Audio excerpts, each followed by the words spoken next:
Welcome back to another Life Lessons Learned, brought to you by Tim Unscripted. I'm kicking off the new series of The Speed of Trust, and I am looking at integrity, which is one of the four cores of credibility, according to Stephen M. R. Covey and his book, The Speed of Trust. So I'm going to read this off from the flashcard, and then I'm going to talk to you about a way that this can be practically exhibited. So integrity. Are you congruent? Integrity is deep honesty and truthfulness. It's who we really are. It includes congruence, humility, and courage. Congruence, to live in harmony with your deepest values and beliefs. You walk your talk. Humility, you stand firm for principles, especially in the face of opposition. You're more concerned with what is right than being right. Wow, that is a mouthful. You're more concerned with what is right than being right. And finally, courage, to act according to principles. You do the right thing, especially when it's hard to do. So years ago, my dad and I had this conversation around integrity, and he said, son, think of it this way. Integrity is the way you are behind closed doors. It's not how you are in the workplace necessarily. It's when nobody's watching. And that concept of it's who you are when nobody is watching really resonated with me. It connected with me. And this is the reason why I'm sharing it. So there's a lot of things that I'm not proud of. And I will say that during my time in uniform, there were several instances where my integrity got called into question. And in one particular instance, I was wrong. I was deeply wrong. And I ended up bearing the consequences of the actions that I took, while also bearing the consequence of having my integrity, being impeached a bit. And it took me a good long while to reconcile what happened, why it happened, why I did what I did, and then ultimately give myself forgiveness for what occurred. And the details around the incident aren't that important, but any one of us can be put in a situation, backed into a corner where we respond, or I should say we react rather than respond.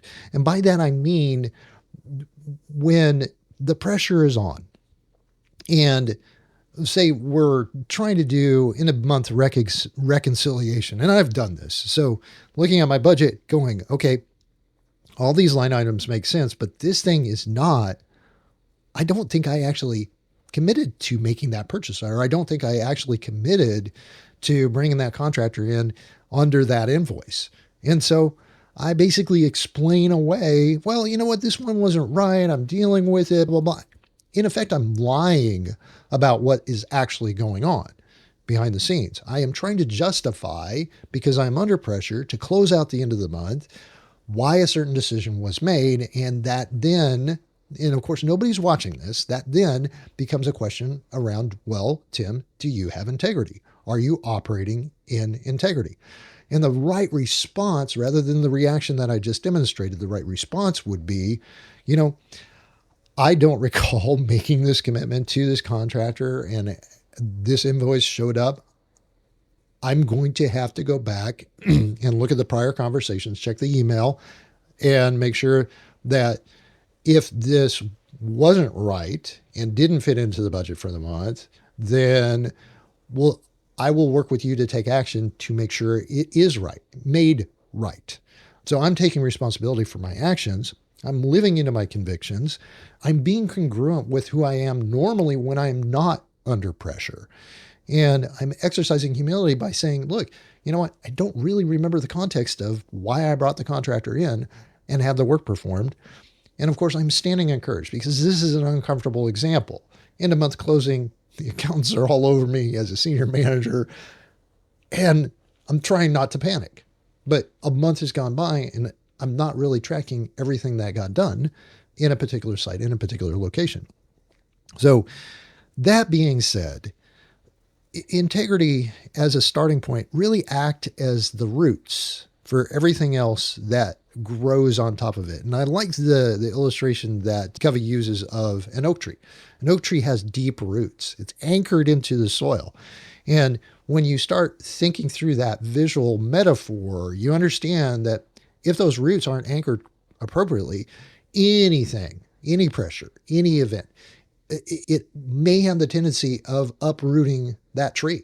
And we don't want that, especially in our both our personal lives as well as how we present ourselves professionally.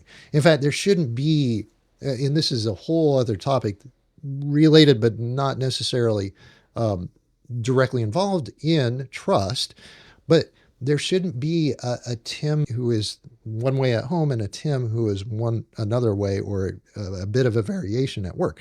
Now, it happens. Psychology acknowledges that we all inhabit personas depending upon who the audience is. There's nothing wrong with that. But if my family dislikes me, but my colleagues really like me, dare I say, even love me, then there's probably an issue with my integrity, because at home I'm one way and out in public I'm another way. And it's something that I need to fix. It's something that I really need to focus on and get aligned, because that alignment determines how successful and, moreover, how much of the joy of life I get to take part in. And so landing this one in just over 5 minutes, which is really a short one for me as far as Tim Unscripted. Integrity is the first core of credibility in the speed of trust as defined by Stephen M. R. Covey.